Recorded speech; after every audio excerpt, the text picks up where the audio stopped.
रियाज माला संगीत साधकों की डोर।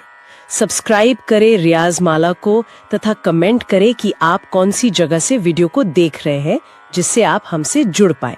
नमस्कार संगीत साधकों, आप सभी के मन में एक सवाल जरूर आता होगा कभी ना कभी कि रियाज हारमोनियम से करें या फिर तानपुरे से करें, किस चीज़ से अभ्यास करना बेहतर होता है।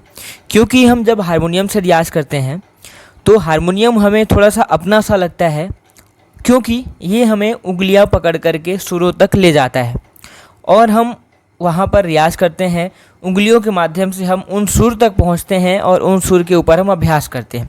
लेकिन आप एक चीज़ सोचिए कि क्या हमें यहाँ से सही सुरों की समझ हो पाएगी, क्योंकि हो सकता है कि आप इसके आश्रित हो जाएं। हारमोनियम के अगर आप आश्रित हो जाएंगे तो आपको हो सकता है सुरों को समझने में दिक्कत होगी, या फिर आपको ऐसा भी लगता होगा कि शायद हारमोनियम से हमारे सुर पक्के हो जाएं। तो आज जो मैं आपको यहाँ पर कोई हवाई की बात नहीं करूँगा, मैं यहाँ पर आपको वोकल साइंस और संगीत इन दोनों के आधार पर एक बहुत ही ज़बरदस्त तरीके से यहाँ पर आपको समझाऊंगा कि आपके लिए हारमोनियम बेस्ट है या फिर तानपुरे से आपके लिए अभ्यास करना ज़रूरी होता है। क्योंकि बहुत सारे लोगों के मन में मिथ होता है, कुछ लोग हारमोनियम से अभ्यास हमेशा करते हैं, कुछ लोग तानपुरे से करते हैं। दोनों में क्या फ़र्क है, कहाँ से हमें सुर की समझ बेहतर होगी, आपके लिए क्या बेस्ट हो सकता है, आप मेल हैं फीमेल हैं उससे फ़र्क नहीं पड़ता, आपके लिए क्या बेस्ट होगा, अभ्यास करने का तरीका कैसा होना चाहिए, इसके ऊपर मैं बात करूंगा। तो आज जो है यहाँ पर आपके सारे डाउट्स क्लियर होंगे कि आपको तानपुरे से अभ्यास करना है या फिर हारमोनियम से अभ्यास करना है, आपके लिए क्या बेस्ट होगा। तो पूरे वीडियो तक बने रहिएगा अंत तक। चलिए अब हम शुरुआत करते हैं। तो दोस्तों, अभी हम लोग ये सभी पॉइंट्स के ऊपर हम समझने वाले हैं कि किस तरीके से हमें क्या हारमोनियम के साथ रियाज करना चाहिए या सिर्फ तानपुरे के साथ अभ्यास करना चाहिए। पहला पॉइंट हम यहाँ पर समझेंगे कि हारमोनियम का भ्रम यहाँ पर दूर करूँगा। दूसरा, द लिमिटेशन ऑफ कीज, मतलब कि मीड और गमक किस तरीके से ख़त्म होता है अगर हम हारमोनियम के साथ रियाज करते हैं। और यहाँ पर जो अगला पॉइंट हमारा है तानपुरे का जादू और विज्ञान, तो हम यहाँ पर म्यूजिक के साइंस के बेस्ड में यहाँ पर हम बात करेंगे तानपुरे के ऊपर। और फिर यहाँ पर द बैलेंस्ड कंक्लूजन आपको आखिरी में मिलेगा। तो यहाँ पर एक सवाल रहेगा आखिरी में कि क्या हारमोनियम हमें बिल्कुल छोड़ना होगा या फिर हारमोनियम के साथ हम अभ्यास करेंगे, क्योंकि बहुत सारे लोग तो हारमोनियम के साथ रियाज करके भी अच्छा गाते हैं। तो आप लोगों के लिए यहाँ पर सारा डाउट, यहाँ पर जो भी भ्रम है आज यहाँ पर आपका ख़त्म होने वाला है।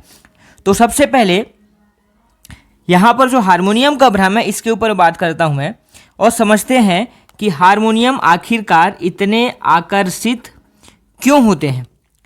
दोस्तों, सबसे पहले समझिए कि हारमोनियम एक टेम्पर्ड इंस्ट्रूमेंट है। कैसा इंस्ट्रूमेंट है? टेम्पर्ड इंस्ट्रूमेंट है। तो हारमोनियम जब टेम्पर्ड इंस्ट्रूमेंट है यानी कि हर सुर की जगह फिक्स्ड है। हर सुर की जगह यहाँ पर हारमोनियम में फिक्स है कि आप सा दबाएंगे तो ये आवाज़ आएगी, अगर आप रे दबाते हैं तो रे का साउंड आएगा, गा दबाते हैं तो गा का साउंड आएगा। इस तरीके से ये हमारा टेम्पर्ड इंस्ट्रूमेंट है। आपने बटन दबाया सा बज गया, आपने बटन दबाया रे बज गया, आपको मेहनत नहीं करनी पड़ी सुर को ढूंढने में। तो इसका मतलब है कि यहाँ पर आपको जो खाना है वो रेडीमेड खाना आपको मिल गया, बना बनाया खाना आपको यहाँ पर मिल गया। आपने बटन दबाया, सा बजने लगा, आपने उसके साथ अपने सुर को आपने मिला लिया। तो आपको लग रहा है कि हम यहाँ पर हारमोनियम के साथ सा लगा लिए हैं, इसका मतलब कि अब मैं सुर में परफेक्ट हो गया हूँ। हारमोनियम के साथ अगर आप रे का लेते हैं, इसका मतलब आपको लगता है कि अब आप यहाँ पर परफेक्ट हो गए हैं। लेकिन इसका मतलब है कि आपको पका पकाया खाना यहाँ पर मिल गया और आपने उस खाने को खा लिया। लेकिन यहीं पर सबसे बड़ी दिक्कत शुरू होती है कि हारमोनियम जो है वो मूल रूप से एक विदेशी यंत्र यानी कि वेस्टर्न इंस्ट्रूमेंट है। यह इक्वल ट्रांसपेरेंट के सिद्धांत पर काम करता है, जहाँ की एक ऑक्टेव को 12 हिस्सों में डिवाइड किया जाता है। हालांकि हिंदुस्तानी शास्त्रीय संगीत में काफ़ी हारमोनियम बजाया जाता है, लेकिन वास्तव में जो ये हारमोनियम इंस्ट्रूमेंट है ये वेस्टर्न इंस्ट्रूमेंट है। बजाय इसको काफ़ी हिंदुस्तानी शास्त्रीय संगीत में काफ़ी बजाया जा रहा है। तो इसमें क्या होते हैं, इसमें कि 12 हिस्से होते हैं जिन्हें हम एक सप्तक को हम जैसे कि ऑक्टेव बोलते हैं। तो 12 हिस्सों में ऑक्टेव को डिवाइड किया जाता है। लेकिन हमारे भारतीय शास्त्रीय संगीत में 12 नहीं बल्कि यहाँ पर 22 श्रुतियाँ मानी गई हैं और यहाँ पर हम ऑक्टेव को नहीं मानते हैं। अगर हिंदुस्तानी शास्त्रीय संगीत की बात करें, श्रुतियाँ मतलब कि माइक्रोटोन्स 22 माइक्रोटोन्स यहाँ पर हमारे शास्त्रीय संगीत में इस्तेमाल होते हैं। अब दोस्तों एक चीज़ आप समझिए कि जब आप सिर्फ हारमोनियम के साथ रियाज़ करते हैं तो आपका जो दिमाग है वो आलसी हो जाता है। आप सुर को अपने अंदर से नहीं निकालते बल्कि हारमोनियम के बटन से निकलने वाली आवाज़ की नकल करते हैं, यानी कि कॉपी करते हैं। तो आप यहाँ पर एक चीज़ खुद सोचिए कि जैसे ही हारमोनियम बंद होता है कई सिंगर्स का सुर हिल जाता है या वो बेसुरे हो जाते हैं। तो क्या आपके साथ भी ऐसा होता है? हमें कमेंट करके ज़रूर बताइएगा कि अगर आप हारमोनियम के साथ अच्छा गा रहे होते हैं लेकिन जैसे ही बिना हारमोनियम के आप सा लगाते हैं या फिर आप कोई भी गाना गाते हैं तो आपके जो सुर हैं वो हिलने लगते हैं। अगर आपके साथ भी ऐसा होता है तो आपको मतलब तानपुरे के साथ प्रैक्टिस करने की ज़रूरत है। अब दोस्तों मीड और गमक, यहाँ पर मीड और गमक किस तरीके से ख़त्म होता है हम अगर हारमोनियम के साथ अभ्यास करते हैं तो एक चीज़ समझिए कि जो भारतीय शास्त्रीय संगीत है तो भारतीय संगीत की आत्मा है मीड और गमक। इसको क्या बोला जाता है? आत्मा बोला जाता है मीड को और गमक को। मीड और गमक को भारतीय शास्त्रीय संगीत की आत्मा बोला जाता है, यानी कि एक सुर से दूसरे सुर तक बिना टूटे हुए जाना। जैसे एक रबर बैंड को खींचना, रबर बैंड को खींचने के जैसे हमें एक सुर से दूसरे सुर पर जाना होता है। बीच में हमें स्पेस नहीं दिखना चाहिए, हमारी लाइन बिल्कुल सटीक जानी चाहिए। अब यही चीज़ हारमोनियम पर आप करके देखिए कि आप बटन को स्लाइड नहीं कर सकते हैं। हारमोनियम आपको सीढ़ियाँ चढ़ना सिखाता है, जबकि हमारा संगीत एक बहती हुई नदी की तरह है। बहती हुई नदी यानी कि फ्लो नहीं टूटना चाहिए। जबकि आप सालों साल हारमोनियम पर गाना गाते हैं तो आपकी गायकी खटकेदार रोबोटिक्स हो जाती है अगर आप केवल सुर के ऊपर समझ करके ध्यान देते हैं। तब उसमें वो लोच वो ठहराव आएगा जब आप किसी तानपुरे के साथ अभ्यास करेंगे, बिना किसी आश्रय के साथ अभ्यास करेंगे तो आपकी आवाज़ में लोच और ठहराव आएगा। अगर किसी अच्छे गायक को सुनेंगे तो उनकी आवाज़ में लोच, ठहराव, गमक, मीड, खटका, ये सारी चीज़ों का मिश्रण होता है, बहुत बेहतरीन संयोजन होता है। और वो संयोजन केवल और केवल हम किसी के ऊपर आश्रित रह करके, आधारित होकर के अगर हम रियाज़ करेंगे तो नहीं कर पाएंगे। उसके लिए हमें तानपुरे के साथ अभ्यास करना ज़रूरी है और तानपुरे को अपने अभ्यास में, अपने दिनचर्या में लाना ज़रूरी होता है।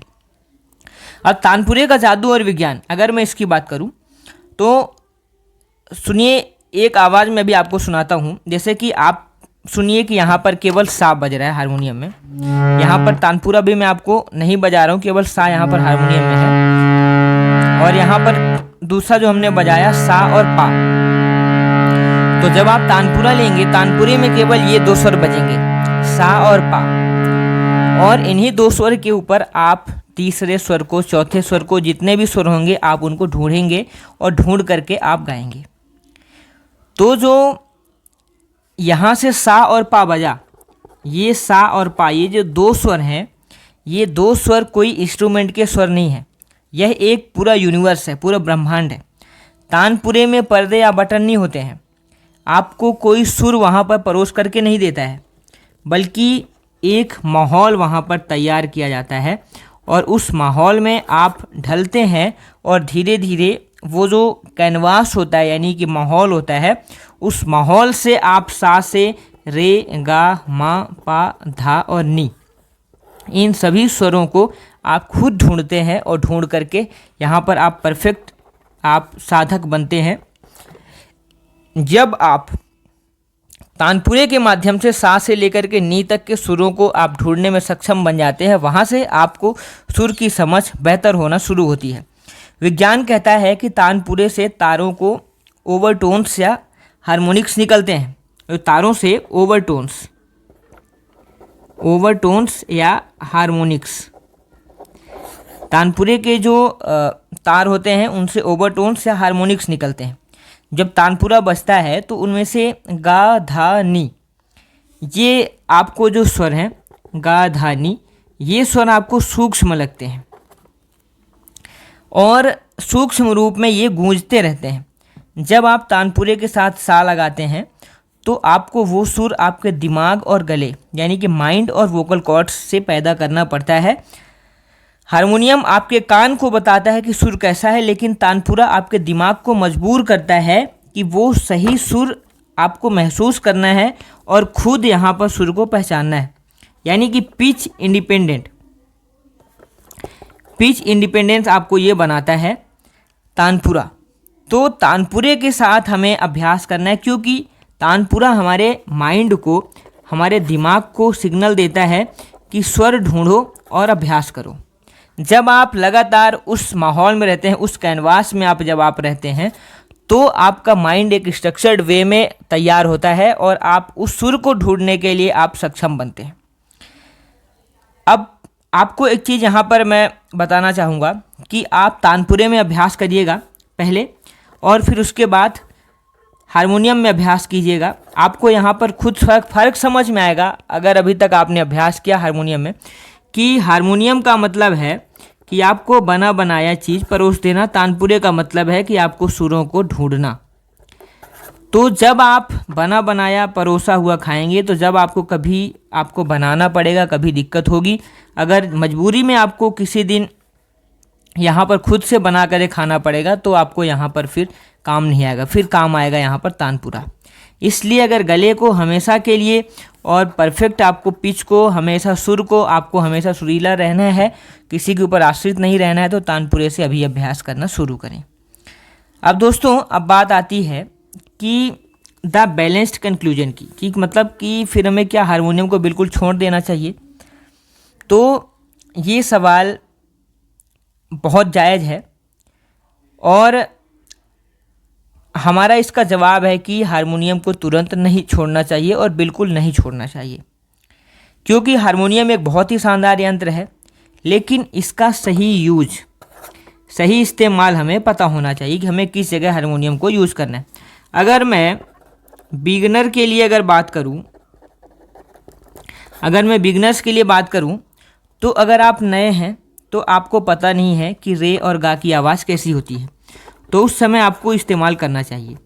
यानी कि बिगनर के लिए सा पहचानने के लिए, रे पहचानने के लिए, गा, मा, पा, धा, इन सभी स्वर को पहचानने के लिए आपको हारमोनियम का इस्तेमाल करना ज़रूरी है। लेकिन अगर आप थोड़ा सा एडवांस चले गए हैं, थोड़ा सा अगर आप रियाज़ करना शुरू कर दिए हैं, एडवांस्ड हो गए हैं, तो फिर आपको हारमोनियम को नो बोलना है और हारमोनियम के साथ अभ्यास नहीं करना है। खुद सुर को ढूंढने की कोशिश करनी है तानपुरे के साथ में।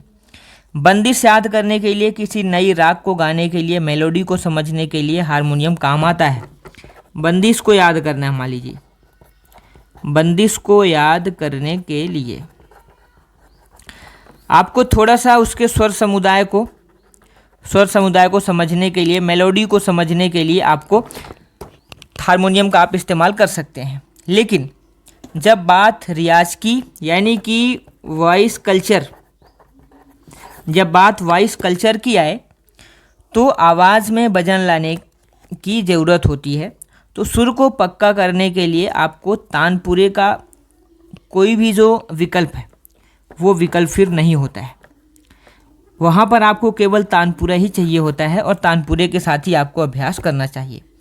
तो मेरा आपको सुझाव ये है कि 80 और 20 रूल को अपनाना है। 80-20 रूल को अपनाना है, मतलब कि प्रैक्टिस का जो 20% टाइम है, ये जो प्रैक्टिस का 20% टाइम है वो आपको हारमोनियम को देना है और 80% टाइम जो है वो आपको तानपुरे को देना है। ये है 20-80 का रूल। यहाँ पर आपको तानपुरे के साथ में आकार, पलटे और मीड का अभ्यास करना है।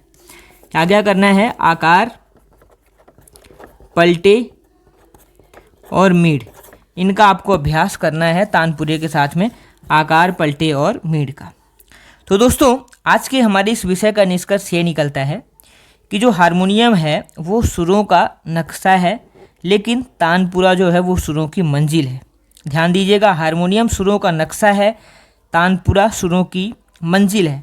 अगर आप एक लंबी रेस के घोड़े बनना चाहते हैं और चाहते हैं कि आपकी आवाज़ सीधे लोगों के दिलों में उतरे, तो आज से ही तानपुरे से दोस्ती कर लीजिए। और अगर आपके पास असली तानपुरा नहीं है तो मोबाइल में बहुत सारी तानपुरा ऐप्स मौजूद हैं, जैसे कि नाद साधना एक ऐप है, यहाँ पर आप अभ्यास कर सकते हैं। दूसरा तानपुरा ड्रॉइड भी एक बेहतरीन माध्यम है। ये दोनों माध्यम बहुत बेहतरीन है, नाद साधना और तानपुरा ड्रॉइड, यहाँ से आप अभ्यास कर सकते हैं। तो ये जानकारी आपको कैसी लगी? क्या आपने कभी महसूस किया है कि तानपुरे पर रियाज करने से आपकी गायकी में कोई बदलाव आया? तो मुझे कमेंट करके ज़रूर अपना अनुभव यहाँ पर बताएं। अगर इस वीडियो से आपकी थोड़ी भी मदद हुई हो तो लाइक करें और संगीत सीखने वाले दोस्तों के साथ शेयर करें। और ऐसे ही गहरे और संगीत के अच्छे लेसन्स के लिए चैनल को सब्सक्राइब करना बिल्कुल ना भूलें। मिलते हैं अगले वीडियो में, तब तक के लिए गाते रहिए और तानपुरे के साथ रियाज करते रहिए। नमस्कार।